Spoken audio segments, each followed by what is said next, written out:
আমি ঢাকা ৯-এর স্বতন্ত্র প্রার্থী হিসেবে যে মনোনয়ন আবেদনপত্র দিয়েছিলাম সেটা আপাতত গৃহীত হয়নি, কিন্তু আমরা আপিল করব। আপিল করার প্রক্রিয়া আমরা ইতিমধ্যেই শুরু করেছি। কারণ হিসেবে যেটা নির্বাচন কমিশন বলেছে, আপনারা জানেন যে স্বতন্ত্র প্রার্থীর জন্য বিধি অনুযায়ী 1% ভোটারের স্বাক্ষর নিতে হয়।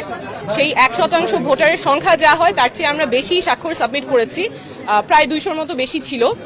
সেখান থেকে ওনারা দৈবচনের মাধ্যমে 10 জনের ভেরিফিকেশন করতে গিয়েছেন, সত্যতা যাচাই করতে গিয়েছেন। সেখানে 8 জনের ওনারা তথ্য সঠিক পেয়েছেন। 2 জনের ক্ষেত্রে ওনারা মানুষটাকে খুঁজে পেয়েছেন, সত্যতা যাচাই করতে পেরেছেন, কিন্তু সেই 2 জন ঢাকা 9-এর ভোটার ছিলেন না। ওনারা জানতেন না ওনারা ঢাকা 9-এর ভোটার। একজনের বাসা খিলগা যেহেতু ঢাকা 9 আর 11 দুইটাই পড়ে, উনি জানতেন যে উনি ঢাকা 9-এর ভোটার এবং তার জানার কোনো উপায় ছিল না যে সে ঢাকা 9-এর ভোটার না। উনি গিয়ে ওয়েবসাইটে চেক করেছেন, ওনার ভোটার নাম্বারটা পান নাই। এনআইডি যেটা ছিল উনি জানতেন উনি ঢাকা 9-এর ভোটার, সেভাবে তিনি স্বাক্ষর করেছেন। আরেকজন যার ব্যতিক্রমে এসেছে, তার কাছেও যে হার্ড কপি আছে এনআইডির, সেই এনআইডির ঠিকানা অনুযায়ী উনিও ঢাকা 9-এর ভোটার, কিন্তু নির্বাচন কমিশনের কাছে তথ্য আছে যে তিনি ঢাকা 9-এর ভোটার না, সেটাও তার জানার কোনো উপায় ছিল না।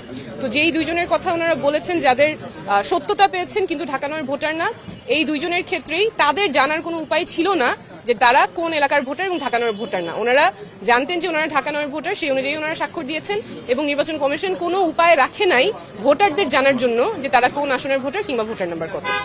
আচ্ছা, আপনি আপিল তো করবেন নিশ্চয়ই। আপিল করার পরে আপনার যদি মনোনয়ন বৈধ ঘোষণা হয়, যেহেতু আপনি এনসিপি থেকে পদত্যাগ করেছেন, আপনি কতটুকু আশাবাদী আসলে এই স্বতন্ত্রভাবে নির্বাচন যে করছেন বিজয়ী হওয়ার ক্ষেত্রে? অবশ্যই আশাবাদী বলেই তো আমরা মাঠে আছি।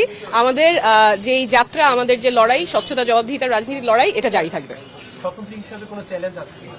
অবশ্যই চ্যালেঞ্জ তো আছে। এই যে যেমন আজকেই যেটা চ্যালেঞ্জ হলো, আসলে আমাদের তো রাইট টু ইনফরমেশন ওভাবে থাকে না।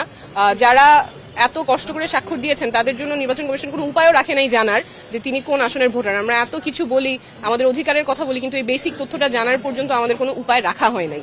অবশ্যই চ্যালেঞ্জ আছে, তার সাথে অনেক পজিটিভও আছে। আমাদের যেহেতু দল থেকে না হয়ে স্বতন্ত্র যাচ্ছি, মানুষ একেবারেই খুব কাছে থেকে অনেক ভালোবাসা দিচ্ছেন, তো অবশ্যই পজিটিভও আছে।